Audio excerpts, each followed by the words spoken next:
Welcome to the Week 7 edition of FanDuel.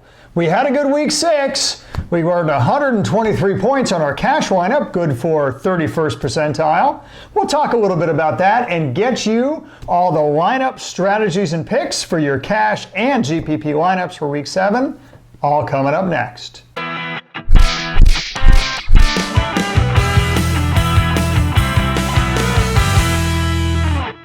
Hello everyone, I'm Gary Kurtzman. And I'm Eric Lee. We are the Fantasy Football Consultants.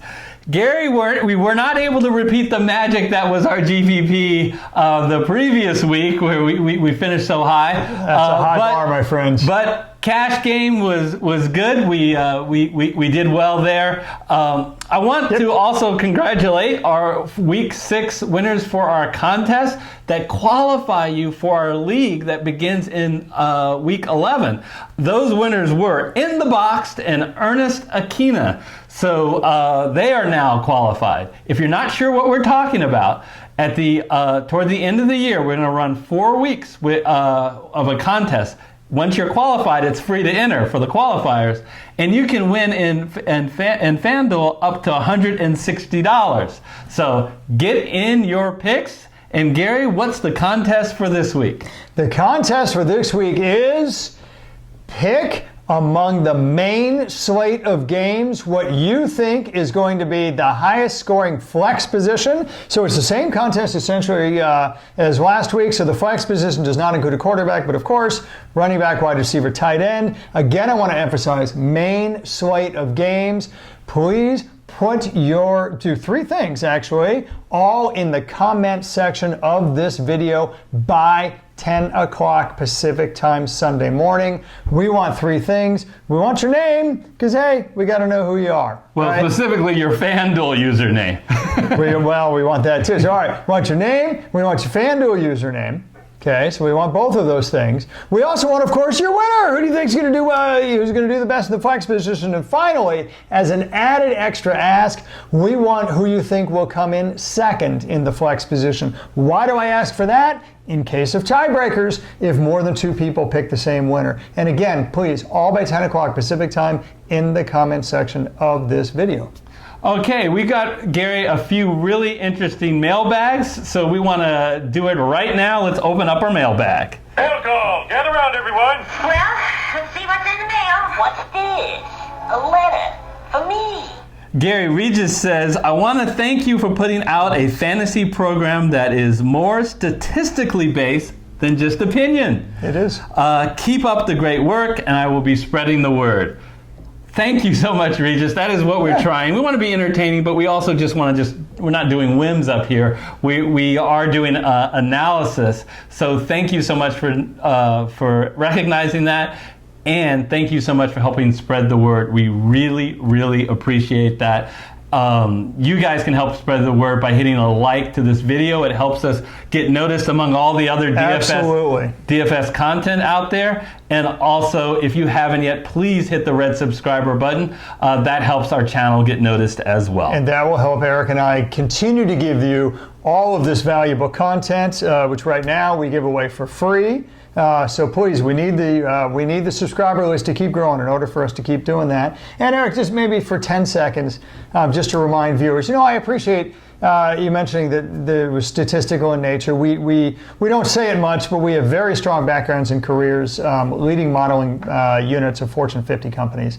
We do bring all that rigor, that analysis, and that modeling capability to here in this job. You don't see the hundreds of hours we put in, crunching data and mining for what are effectively pricing inefficiencies in DraftKings and FanDuel, and that's what we deliver to you, the viewer. Yeah, it doesn't mean that every one of our lineups will do well, but over time, following these statistical models and the theories we teach you in our DFS Master Class, which by the way is free on YouTube, we will put a link on the screen right now. And then you're going to be successful in the long run. Absolutely. One more from the mailbag. Nomad from Cincy. I think he's abandoning Cincinnati with the Bengals. Well, but Nomad shouldn't be from anywhere. He shouldn't be from Cincy. He should wander, right? No, I recognize Nomad in our comment section. He regularly participates. Okay. I'm going to put up something that he sent us. He said it turned a $2 entry fee into $400. Okay, so yes, nice job. It's interesting. He said he did not copy our GPP lineup from last week, which is good because it didn't do particularly we didn't well. make $400. But he used the principles from our DFS Master Class, and that's what helped him along. So that's great to hear. Eric, honestly, the DFS Master Class, one tiny plug, it is the best thing on the internet. It is your best tool for learning how to over time play and win DFS. It's got all that statistically based analysis that we talked about, all packaged into one nice, neat little series. It's got to be the best thing on the internet, and it's well worth your guys' time to view. And again, you'd put that link on the screen up and to the right. And we've gotten great response by people. They appreciate it. They enjoy it. So let's talk specifically about Week 7 FanDuel picks, and let's go into our studio. Okay, so here we are in the FanDuel studio, and we're ready to pick a cash lineup for Week 7. And Eric, as you know, we typically start off with running backs, because that's the position where you tend to pay up the most money because they most consistently return the expected fantasy points. So starting with running back, Eric, I think, again, along the lines of paying up for great running backs, really in great matchups. You know, we see one with Dalvin Cook. Maybe we'll get to him a little bit later. But for now, I think we're going to focus on Leonard Fournette. Yeah, wow. Really love Leonard Fournette here, Gary. I love his performance. I love his matchup. Tell me about him. Oh, yeah. I mean, first of all, look, the guy does it all. He has rushed for the third most yards of any running back in the NFL, but he also catches passes. In fact, he gets 6 targets and over 4 catches a game. So he's become, he hasn't been this in the past, but he's become an all-purpose running back for a team that he has the second highest share of their total yards than any other person at any other position on any other team. It all focuses on Leonard Fournette. And you love that. And let's face it, what a dream matchup. Cincinnati Bengals have the second worst rush defense and the second most favorable in terms of fantasy points to running backs of any defense in the league. It all adds up to a great day for Leonard Fournette. Yeah, and I think game script wise, that offense on Cincinnati is going to be forced into mistakes, make it a short field. Lots of opportunities here with Leonard Fournette. We're going to team Leonard Fournette with, this was the first guy that I picked because there's nothing, at 7,400, David Johnson. There was nothing not to like here about David Johnson. You got to like his performance. You got to like the fact out of the 5 of 6 games, Gary, 5 of 6 games, he has scored at least 15 fantasy points on FanDuel. And he's done that not scoring touchdowns. He's only scored 1 touchdown. And I think it's going to regress to the fact that he's going to get more touchdowns. So you like his performance. You love his matchup. He's facing the Giants. Oh, what a terrible defense the Giants are. 28th ranked defense, and then the price. 7,400. Gary, I think somebody spilled coffee on the FanDuel computers. Wow. It blitzed out because DraftKings, which you have a much less salary, 50,000 salary versus 60,000 salary on FanDuel. DraftKings had him at 7,800. FanDuel, he's cheaper, 7,400. I love this pick here with David Johnson. No, I do too. And the great thing is you see this 23 here that says that they're the 23rd most favorable against the running back position. Well, they're even better against their top 5 against pass catchers. And David Johnson is as much a pass catcher as he is a runner. Either way, winner. It's just great to go against the New York Giants defense. And again, what I love about David Johnson, he's basically completely game script proof. Yeah. Even if something happens and the Giants end up jumping ahead, you're going to see him a lot more in the passing game. If the Cardinals jump out ahead, they're just going to feed David Johnson to the ground. Either way, you've got such an incredibly high floor in this game. Yeah, I want to acknowledge that Christian Kirk might play coming back from injury, which I think slightly hurts Johnson, but I still think he's an outstanding pick at this price. Yeah, and an incredibly high floor, which is what you really want in a cash game lineup. Yeah, so we're going to move to wide receiver, and we're going to go with a guy that I believe on FanDuel we have picked at least 3 straight weeks. But look, our cup runneth over at $7,800 here. We promise that's the last time we will use that, but we will come up with something new next show if we pick up, I promise. All right. Well, look, you might go, and some other people are going to be out on cup because, look, I looked and he had a bad game. Well, it wasn't just him that had a bad game. The entire Ram offense had a bad game. And given that, he actually led the Rams last week in targets. He continues to lead the entire NFL for the season in targets. This guy is great, and he's going up now against, he went from San Francisco, one of the best defenses in the NFL, to Atlanta, who really can't stop anybody. No, that's right. But the great thing is Atlanta actually has a decent front four. Why do I say that? Because they actually have a decent rush defense. What they don't have is anybody in the secondary that is terrifically NFL credible. I'm trying to find a nice way to say that. Folks, there's a reason why there's a number 30 right here. They're just flat bad in pass defense. And that's great. It plays right into Cooper Kupp's hands. Bottom line is, this is the perfect bounce back game for the Ram offense, especially their passing game. And Eric, for Cooper Kupp, 7,800 is actually less than what I've seen him go in previous games. Maybe the Niner game factored into the algorithm. I love his opportunity. I love his matchup, especially at the price. Let's just be very blunt. We like his opportunity. His implied total is 28.5. So we're expecting plenty of points in the Dome in Atlanta. All right, so we're going to go from Cooper Kupp to another Cardinal. Yeah, I am attacking that Giant defense. Larry Fitzgerald. Guess who leads the Arizona Cardinals in targets? It's tied with David Johnson and Larry Fitzgerald, and we have both of them. But we complained that David Johnson was cheap. What's going on with Larry Fitzgerald? Why is he only, the minimum price on FanDuel is $4,500. He's only $1,100 over the minimum, and you're getting a number 1 wide receiver on his team going up against an absolute horrible New York Giants pass defense, Gary. Yeah, and he's $2,200 less than Cooper Kupp. Yeah. Now, I'm not going to suggest he has quite the scoring opportunity that Cooper Kupp does, but these guys are they're both top 10 in the NFL in targets. They both have tremendous opportunity in the passing game, and yet one guy's $2,200 less than the other. I'm shocked at the price. I really am. In a cash game, you want a high floor. Larry Fitzgerald has caught 5 passes in every game this year. All right, so exactly 5? 5 or more. 5 or more.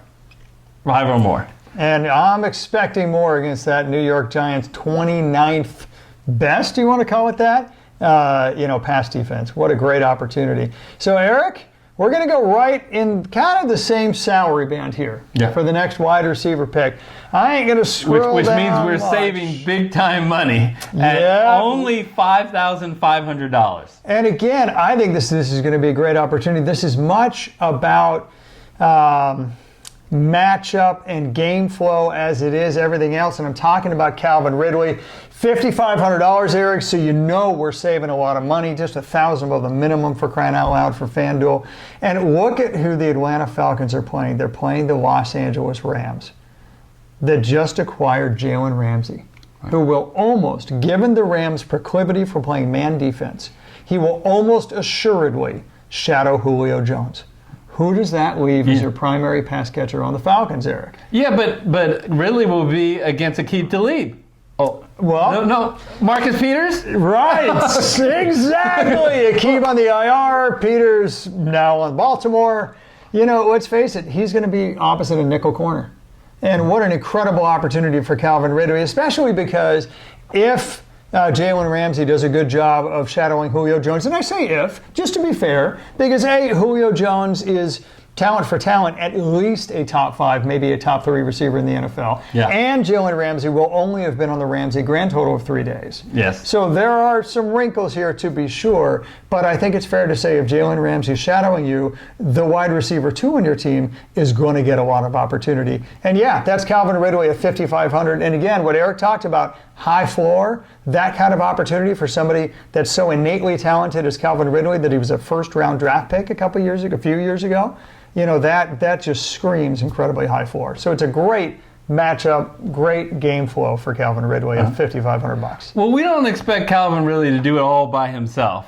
At tight end, we are going with the tight end who has scored more fantasy points than any other this year, Zach Ertz. No. George Kittle. No.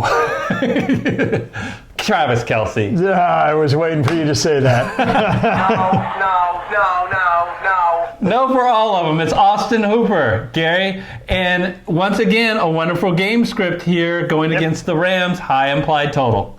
Yeah, absolutely. I mean, look, here's the deal. The LA Rams are not good against tight ends. I'm actually surprised to see that they're only 19th out of 32, because if you take a look at it on yardage, take a look at catches, the LA Rams are bottom 10 and actually even worse than that.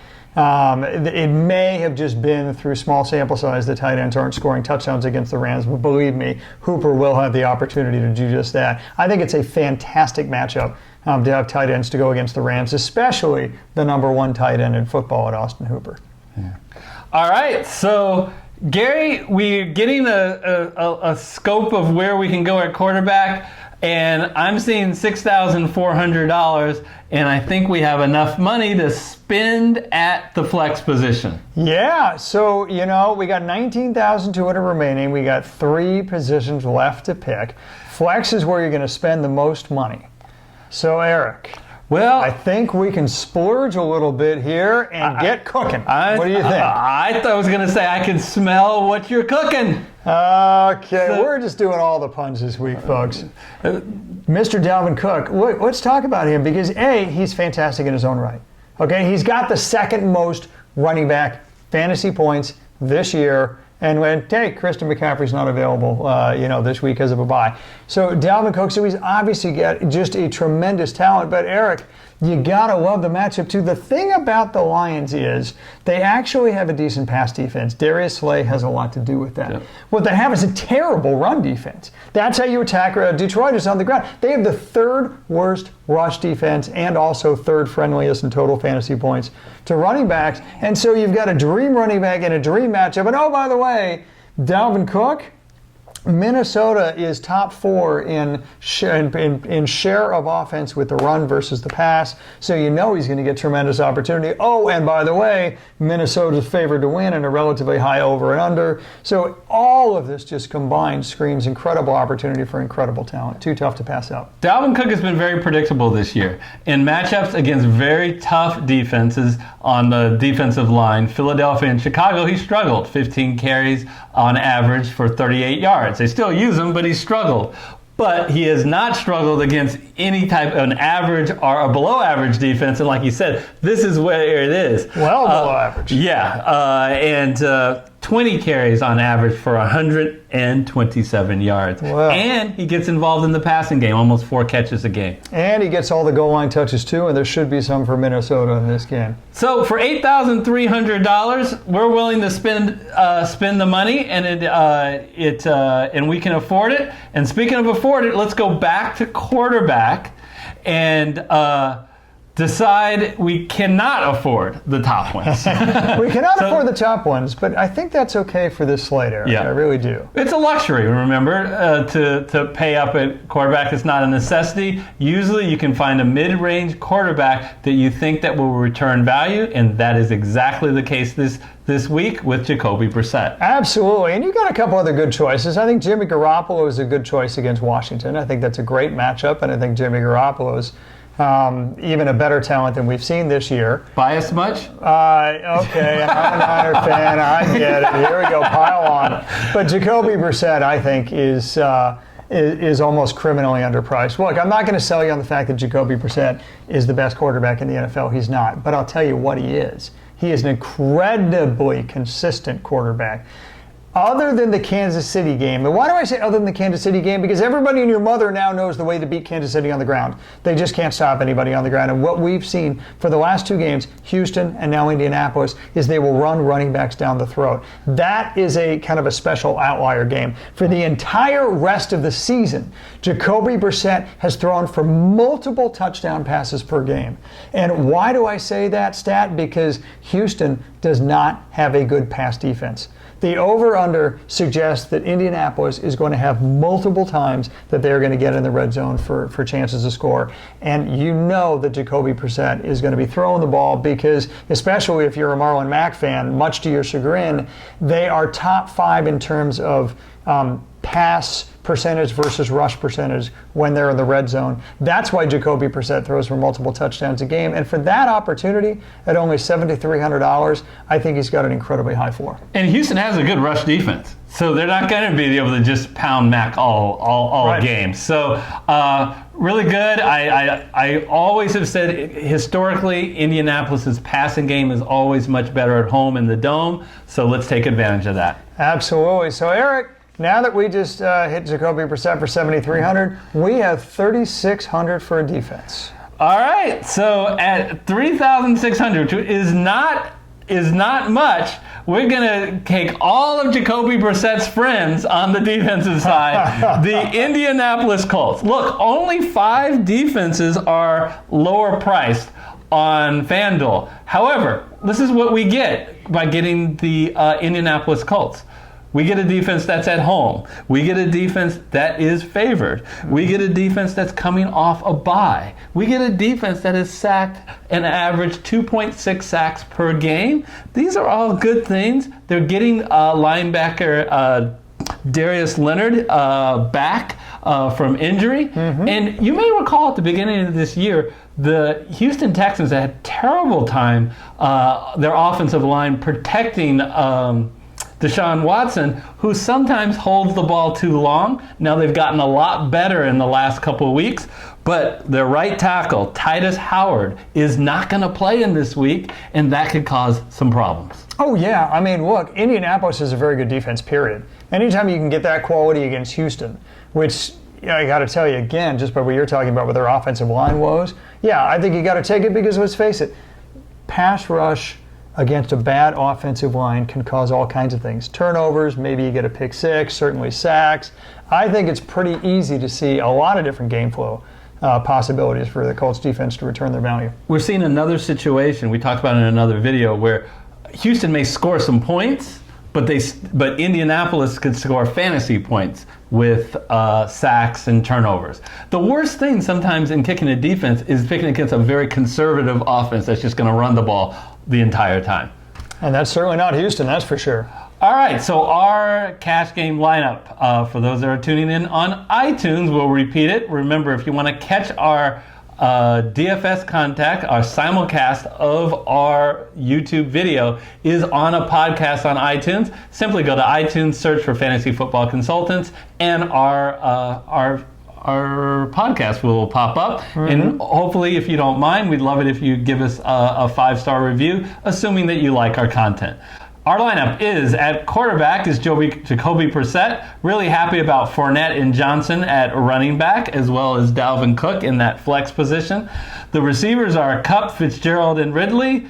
Tight end is Austin Hooper with the Indianapolis Colts defense. Let's turn to GPP.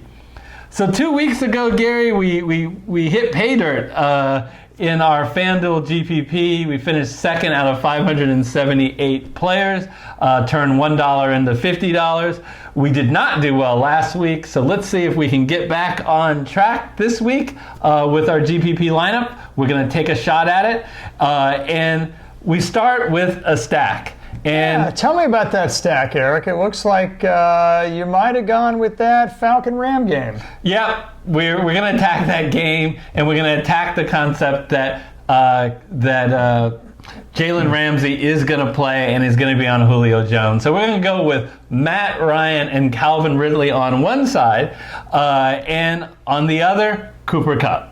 Yeah, and I love that Matt Ryan, Calvin Ridley attacking what is a very porous secondary other than Jalen Ramsey. Lots of opportunity.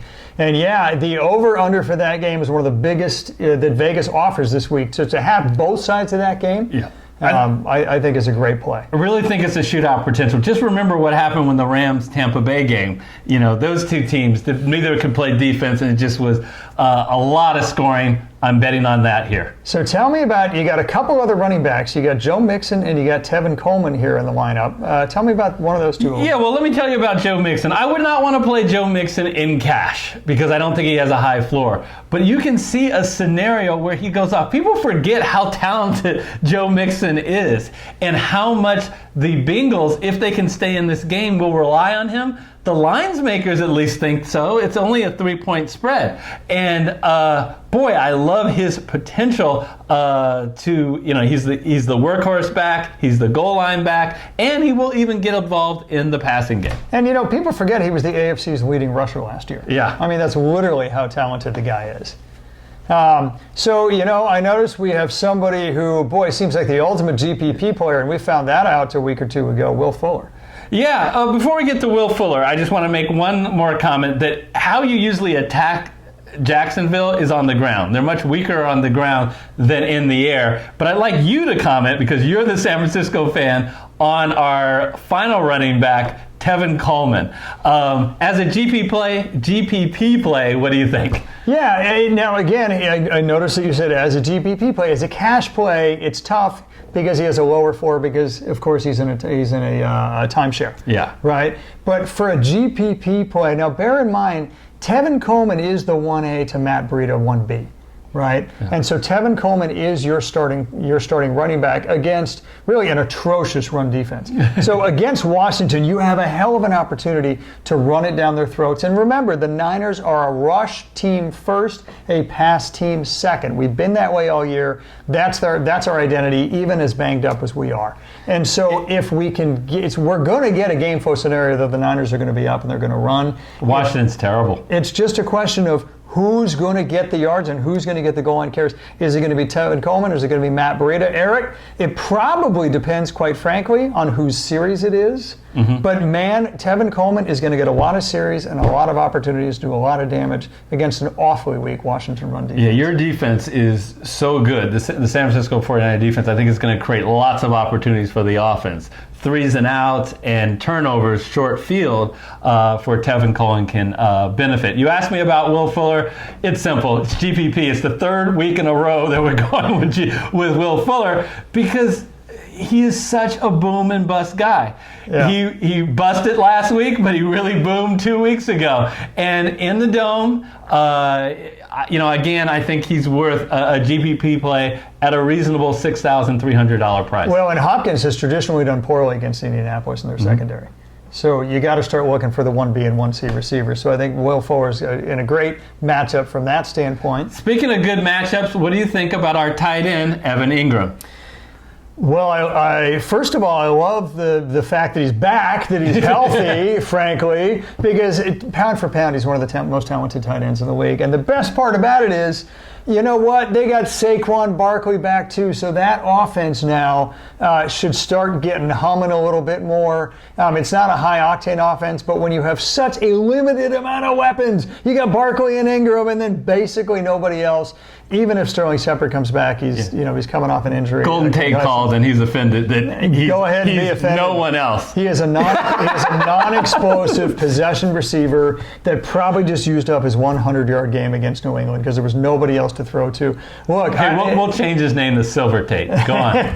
and going against Arizona is like the dream matchup for any position against anybody in fantasy. They just can't cover tight ends. It really is that simple. I think you got one of your best tight ends that's obviously a focal point of the offense against one of the worst defenses against any position. I think it's great. Right. It could blow up easily. All right, the last player we picked is Buffalo. Normally in GPP, we do not pay up for a defense. But if there ever was a defense that could completely go off and hit a huge ceiling, it's the Buffalo Bills. They are just, forget who they're playing for a minute. They're one of the best defenses in all of football. And they're playing one of the worst offenses, not just this year, but in a decade. They're just historically bad. So it's in Buffalo. I'm really liking their chance to potentially blow up here. Yeah. So I really think that Buffalo is in a tremendous opportunity to get a lot of turnovers and, Lord knows, to shut Miami down. Just remember the last time a really good, solid, like #1 defense faced Miami, it was New England, and they got about 30 defensive points. Real quick, our GPP lineup is Matt Ryan at running back. It's Mixon and Fournette. The receivers are Calvin Ridley, Cooper Kupp, and Will Fuller. The tight end is Evan Ingram, Tevin Coleman's in our flex, and finally we have the Buffalo defense. So we once again thank everybody for all their support and their kind comments. We really appreciate it. We wish you the best this week. We'll put up on the screen as a reminder our NFL DFS Master Class. If you haven't checked that out, please do. We talk about all of the key selection strategies, whether you're selecting a quarterback, running back, wide receiver, tight end, or a defense, as well as a deep dive in GPP and cash game play. And until we see you for the recap of week 7, we'll see you then. See you next time.